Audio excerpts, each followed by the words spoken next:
His second Lucas Oil win of 2024. Mac Daddy Dale McDowell, third 3 times in the North-South, and on his outside, Kyle Bronson out of Brandon, Florida, the 40B. Max Blair trying to get his first Lucas Oil win of the year. He starts 7th, and Hudson O'Neal on the outside in car 71, looking for career win number 30 in the Lucas Oil Series. Well, Drake Troutman advanced 11 spots last night. He only has to advance 9 tonight to get the win. He starts 9th, and Tanner English out of Benton, Kentucky on the outside. Dalton Wilson, he won the East Bay Winter Nationals finale in car number 18D, starts 11th, and Dylan McCowan in car number 8 alongside. And your final starters, we're going to flash them up on the screen for you. There they are, rows 7 through 12. The yellow lights are being turned off. Green flag is going to wave this time by 25 laps in distance. $6,000 on the line. Devin Moran on the pole. Bobby Pierce on the outside. And they're going to go green flag racing in the Nutrient Ag Solutions starting zone. Devin Moran second in the Lucas Oil Championship points, 6 wins this year. Bobby Pierce, the number 1 ranked third late model driver of the nation, under turn number 2. Down the back straightaway. Moran, Pierce on the prowl already into turn number 3 on lap number 1.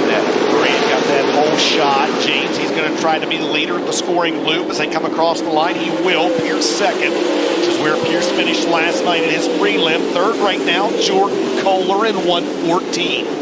The Roger Sellers, Double Down Motorsports, Big River Steel, CNW Trucking, Lazy Days RV. Pierce now dips to the bottom. Behind them, it's McDowell, Kohler, and Marlar. Moran will lead lap number 2 into turn number 1. Sparklers and snakes for Bobby Pierce. As you saw him bounce off the wall down the front straightaway. He's trying to get that high side momentum build up. Much like last night. Remember, it took Pierce a little while to get rolling on the high side last night, but he was able to close over 4 seconds off of Ricky Thornton Jr.'s lead. There's a look at third on back. There's the battle for 4th. Jordan Kohler has it. Mike Marlar down to the inside, trying to take it away and trying to bring Max Blair with him. Remember, it's not the best of the 2 nights. It's combined right now. Moran, who ran second in one of the main events last night off of turn 4.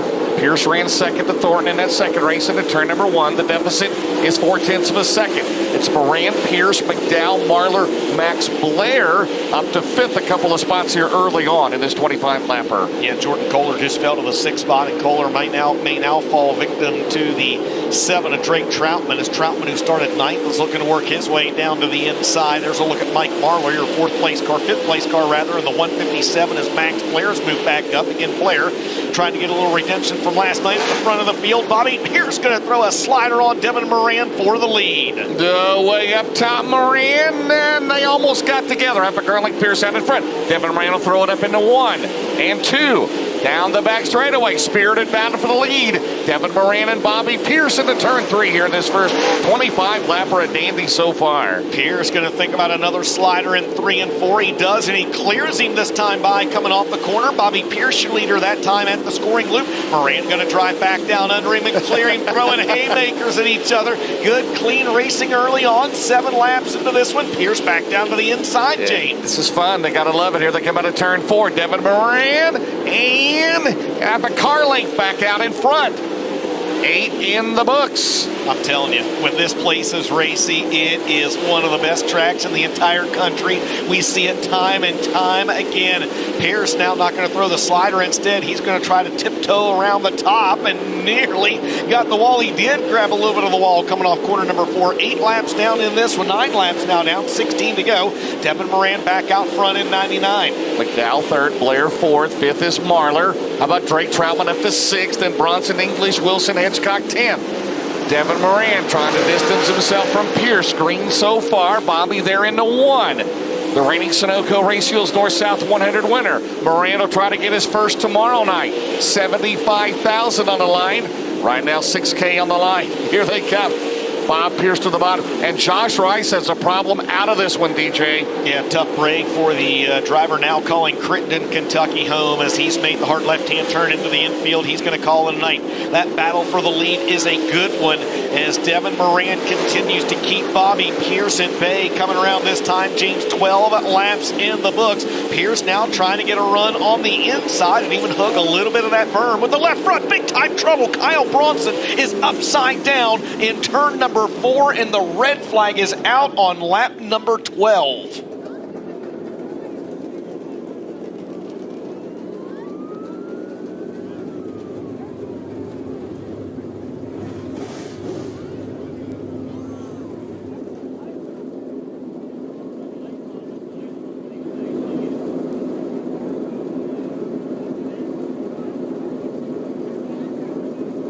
Ladies and gentlemen, word from the officials in turn number 4, Kyle Bronson is A-OK, and that is good news, as he took a pretty wild ride down in turn number 4. For those of you watching at home on MAV TV on Flow Racing, we'll show you the Flow Racing instant replay as KB40 got a good run down in turns 3 and 4, and you're going to see right there he just got too high, hooked the cushion to maybe the wall, and that car went into a series of barrel rolls.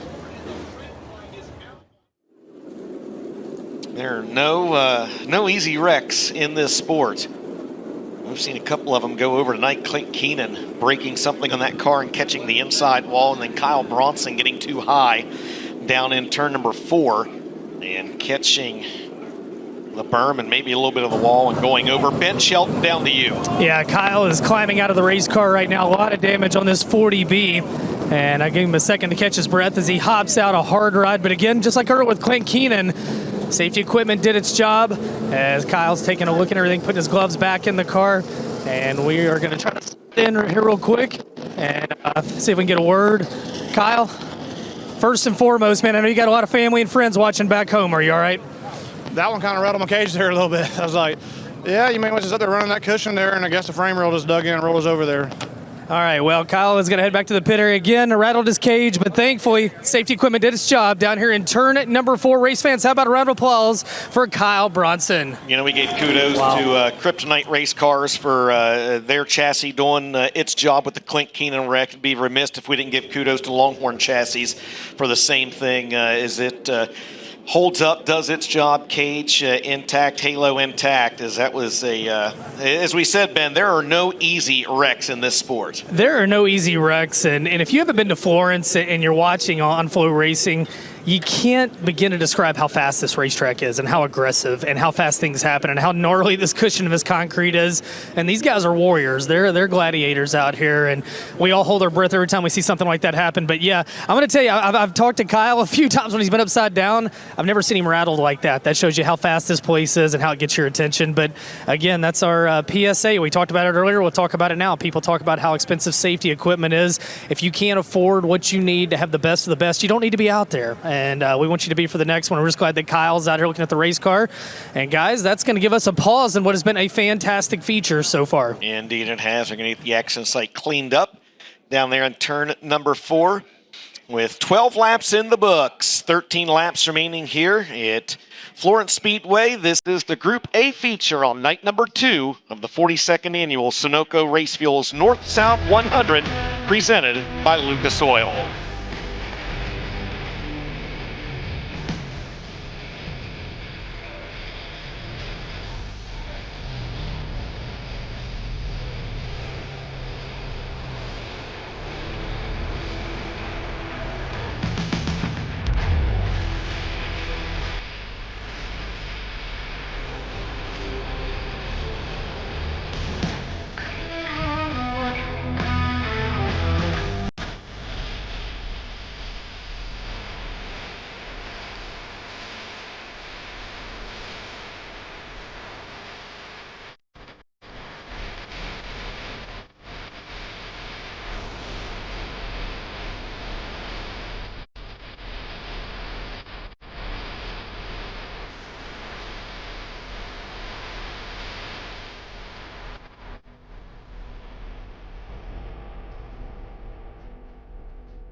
Welcome back to Florence Speedway, ladies and gentlemen, where we've just cleaned up a red flag incident down in turn number 4 as Kyle Bronson had the frame rail dig into the racetrack or into the cushion. That car went for a wild ride. He is okay. He's out of the event. Bobby Pierce needing to get pushed. He's able to get the fire rebuilt underneath the hood of that race car. And James Devin Moran is your leader 12 laps into this one in what has been a spirited battle up front with the 32. What a race they've had, obviously, here. Well, Moran led laps 1 through 5. Pierce led 6 through 7, and Moran's led from 8th on to lap number 12 here. By the way, Corey Hedgecock, another contender for the Todd Steel Building's Hard Charger DJ, started 17th and finished, is running right now in 8th. So Corey up 9 spots in that BMF. Josh Rice back out. Oh. But he is at least 3 laps down, according to my monitor. Yes. Indeed he is. He'll be able to work around Kyle Bronson, and I wonder if he maybe had something happen in that race car that they were able to fix. You want to make sure you're right for tomorrow night, because tomorrow you'll get hot laps and you go right into heat race action. There'll be no qualifying tomorrow night. So we'll do Delaware double file restart. All the way till 5 to go tonight. Hey, I'll give kudos to both those guys to run clean. Each one of those 99 and 32 here tonight. Now, that's. McDowell 3rd, Blair 4th, Marlar is 5th, as you said. And as you mentioned earlier as well, James, it is the combined points from how you finished last night and tonight that sets the stage for tomorrow's heat races, where there will be an invert of 40. You sandbag? You sandbag? Try to hit the, I mean, seriously, do you sandbag? Remember, Pierce with the invert started 4th in his heat last year, did not? He started 14th in the feature, so he ran what, maybe 2nd in his heat race. Ben. I tell you, a guy that is not hating that invert right now is Dale McDowell. He sits there in 3rd, and McDowell had to go to the back in the feature last night. He probably like a podium paired with last night's finish with that top 4 invert. Absolutely. Remember, he raced his way back up through, I think, to 11th last night, if I'm not mistaken. But he's in the mix right now as the yellow lights have been turned off. They'll go back to green flag racing in the Newton Rain Ag Solutions restart zone. Devin Moran is your leader on lap number 12. Roger Sellers, Double Down Motorsports entry ahead of the Bobby Pierce Racing 32. Pierce up top, down the back straightaway. If they're sitting there for a few moments, let's see into turn 3. Moran and Pierce still at it. Meanwhile, 3rd spot. Here comes Marlar on the bottom of the 157, and Moran still leads by a car length and the one that goes side by side, DJ. Now here comes Pierce. He's going to throw the slider on Moran. He was throwing sliders on Moran in 3 and 4. Now he'll clear him for the lead down in 1 and 2. Moran going to try to drive back on the outside. Don't know if he's got enough. Mike Marlar trying to enter the chat as well. You've got a new race leader. It's Bobby Pierce. 32 looking for his 3rd. Lucas Owen of the year gets up top there. Down the back straightaway. Moran 2nd. Battle for 3rd. Here comes Marlar and McDowell into 3. Mikey will have it on Dale into 3 and 4. Right now, Blair, English, Troutman, Wilson, Zach Dome, Hedgecock, your top 10. There's Mike Marlar right now running in the 3rd position as he's able to work by Dale McDowell. 10 laps to go in this one. McDowell trying to work back by. This happens about 1 second behind your 2nd place car of Devin Moran. Moran 1 second behind your leader Bobby Pierce. Last time by at the loop, this time by it's a 1.3 second advantage for the Oakwood, Illinois driver. He looks good down the back straightaway. These 2 drivers, probably over the last couple of months, they are the 2 best right now. You can add Thornton into the mix as well as they head down the main straightaway. Bobby Pierce right now trying to pull away. Trying to keep it out of that wall down the back straightaway. 8 laps remaining. Marlar up top, still in 3rd. McDowell, Blair, your top 5. Good run for Tanner English. He ran here last night into the top 10. First time he'd run here in about 4 years. Back up the front of the field, Bobby Pierce is just picking them up and putting them away. As there's a good look at Tanner English in 6th. But Pierce now with a 2-second advantage over Devin Moran. They're running different lines through turns 3 and 4. Almost everybody's running different lines through turns 3 and 4. Down in 1 and 2, well, a lot of guys have gone to the bottom, and now 1, 2, first 3 guys go to the top of the field. In trouble for Drake Troutman. He's able to gather it back up in the 7. Yeah, right now it's 2.1 seconds off of turn 4. See if he stretches it out into turn number 1. As they enter turn number 2, it's down to 2 seconds. Moran, Marlar, McDowell, Blair, English, Wilson, Dome. O'Neill 9th, Troutman is 10th. in 7. Good look there at the battle for the 4th position. Dale McDowell has it. Max Blair trying to take it away. Again, you're not missing anything at the front of the field. 2 seconds the advantage for Pierce over Moran. Moran with about that same advantage over Marlar. Marlar with the same gap over McDowell and Blair, which is the battle on the right side of your screen for position number 4. This time by on the left side of your screen, race leader Bobby Pierce coming down to 3 laps to go and closing in on Blake Creech. How about Donald McIntosh? We might have thought he'd been done for the night early on. Remember that he race didn't even run a lap. He right now is the Todd Steele Building's hard charger from dead last and 24th, up 10 spots in this race. A good run for D-Mac, and he just gained another one that last time by at the loop, moving ahead of Michael Chilton. 2 laps to go now for your race leader, Bobby Pierce, and he is not letting off the throttle. Just saw him get a little high. He's not going to let off it. Absolutely, absolutely. You saw him get high there in turn number 2, and he gets high again and hooks the cushion down in turns 3 and 4. The Samaritans performance, 1 lap to go for the Oakwood, Illinois driver. Out at turn number 2, looking for his 3rd Lucas Oil Late Model Dirt Series winner of the year. He had 2 at Houston's back last month. Final lap. 1.8, not gonna matter.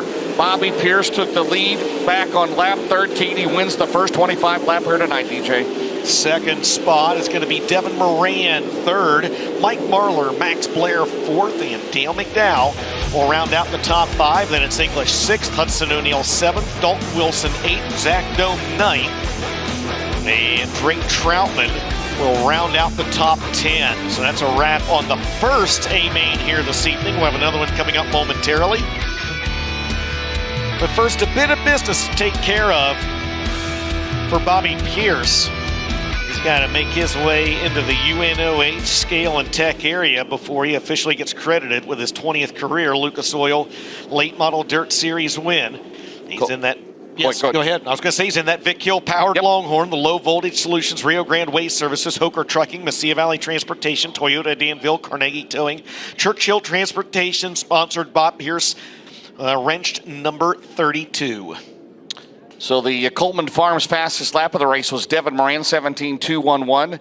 Let's see the most laps led. Pierce led 14 laps. Moran led 11 in that race. The lucky 7th place, Willwood Brakes. That would be Hudson O'Neill. The lucky 13th, Death Rouge Opticians, is Donald McIntosh, who will also unofficially be, yes, the Todd Steele Building's hard charger, 24th up to 13th, up 11 spots from the tail. Slick and smooth the race. I don't know. It's got to be Pierce getting the lead back, right? Yeah, I think so. And I think your hard luck is got to be Kyle Bronson. Yeah, I think you could have gone either way on the slick move. Whoever wins the race between Moran and Pierce. Man, and I'm going to ask these guys down here in Lucas Oil Victory Lane maybe how that Dave Warren Power Sports caution/red might have impacted them back on lap 13. But Bobby just got better as the race went on. And you know what's interesting, Ben, is I was sitting up here watching this race, and at one point, I mean, the top 10 or 11 were all right around the bottom down in turns 1 and 2, and then it wasn't a lap or two later. It seemed like everybody went to the top. Just when you thought maybe from our vantage point this track wasn't transitioning as much, it seemed like it transitioned maybe even more than it did last night. Yeah, and it's definitely a lot cooler tonight than it was last night. My goodness, it's going to be amazing tomorrow night. And you got to wonder maybe in some areas some of the moisture is bleeding back through, and that's changing things, especially in a red flag where the racetrack sits there and it bleeds and gives a chance for that to come back. We'll ask all these questions and more as we wait on Bobby Pierce to clear the UNOH scales. This, as James said, would be his 3rd Lucas Oil Late Model Dirt Series win of the year. The 20th of his career. And guys, the 27th overall win of the year for Bobby he has really caught fire here lately. 3rd right now in the World of Outlaw Case Late Model Series points, making up ground there. And tonight, he begins his pursuit of a 3rd Sunoco Racefield's North-South 100 title, and he would match, if he could do it tomorrow night, he would match only Jimmy Owens and Jack Boggs with that feat. And let's not forget last year as well, Ben, he won prelims on both nights as well before eventually getting the win on Saturday also. From 14. That's right. That's exactly right. Well, it's official. Your winner here tonight in the first feature, Bobby Pierce in car 32. He will make his way down to Lucas Oil Victory Lane, VLAN feature winner for the 3rd time with the Lucas Oil Late Model Dirt Series this year as he gets set to climb out of this Low Voltage Solutions Longhorn Vic Hill powered Rio Grande Waste Services number 32. Came home second last night from ninth, and tonight he puts it at the top of the Big River Steel podium and parks it down here in Lucas Oil Victory Lane. Once again, a V1 feature winner. He'll get the Sunoco checkered flag. He'll hop out. We'll talk to your Big River Steel podium top three. That includes Devin Moran and Mike Merler in a backup car onto the podium. Race fans out of the car. How about it for Bobby Pierce? The confetti even matches his fire suit here tonight. I don't know, Bobby. The cannon was loaded with confetti, and it matches perfect what you got on. Man, I'm going to ask you. You and Devin had a heck of a race going on there. Do you feel like that lap 13 red flag impacted the outcome at all? Do you feel like maybe the way the track changed, your cars? What are your thoughts? Yeah, I think it definitely helped me a little there. So one time I got by Devin, and we were kind of in a slide job battle, and we went right back to the same lines we were running where I kind of had to restart it, and that caution came out. I kind of thought I'd get a better run on the restart. I mean, I had a pretty good run, but I didn't know if I was thinking about maybe following the cushion around and trying that. But, McDowell on the inside, he's pretty good on the bottom. So I definitely wanted to make sure I beat him into the corner and then start working on Devin again. And, yeah, it was a fun race with him. We've had a lot of fun races here lately. Back at Silver Dollar, we raced it out good. And, yeah, it was just awesome race car. Yet again tonight, had a bad fast race car. Longhorn chassis, Bilstein shocks, Vic Hill race engine, Swift Springs, VP fuels, Pure Max oil, just everything. That whole combination makes this thing fast. It's awesome to drive. Last year, you weren't real happy. You had to come from 14th and get the win. We know tomorrow night the heat race's top four are inverted. Be honest, with the way this car is right now, does it matter for the driver of the 32?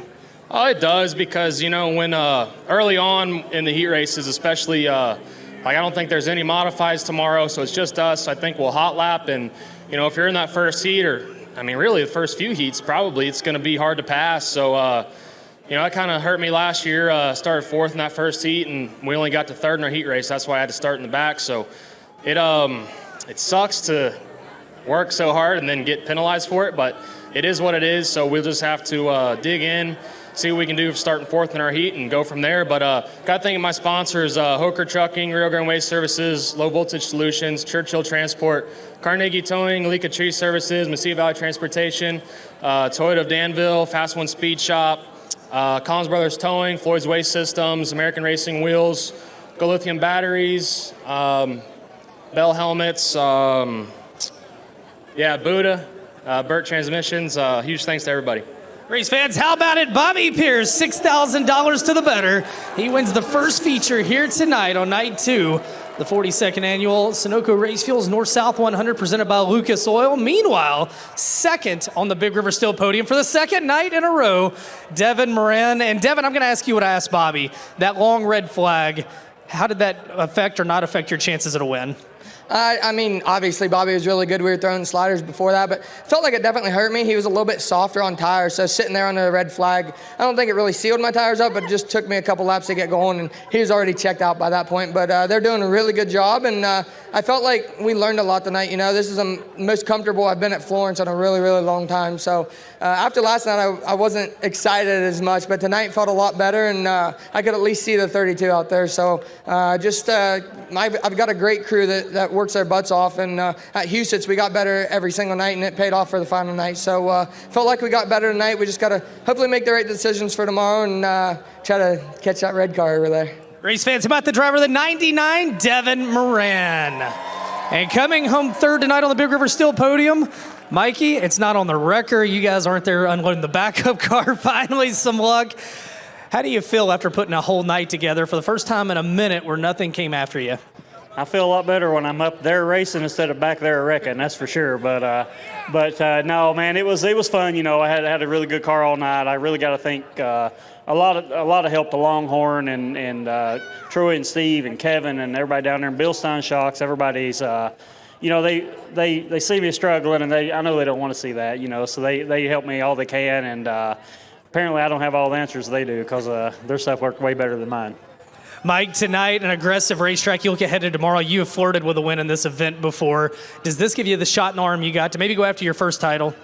Hopefully, we not getting a race last night was a big drawback, so at least we got one night in here before we have some kind of idea about what you're going to need for tomorrow. But yeah, it's definitely nice to get out front a little bit, feel your car out, and work from there for sure. But it's a tricky deal. It's an awesome racetrack, and you know, I don't know where I'll be in that heat after last night. I can't be too far up there, I wouldn't think. But we'll see what we can do. If we can get in the show here, you can win it, though, for sure. Race fans, how about Mike Marlar? He rounds out the Big River Steel podium in third in feature 1.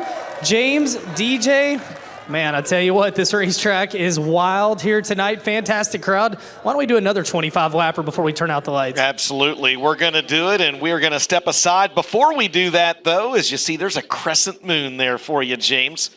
Or a Cheshire moon, maybe. I don't know. Any way you look at it, though, we have got one more 25-lapper coming up. Don't go anywhere.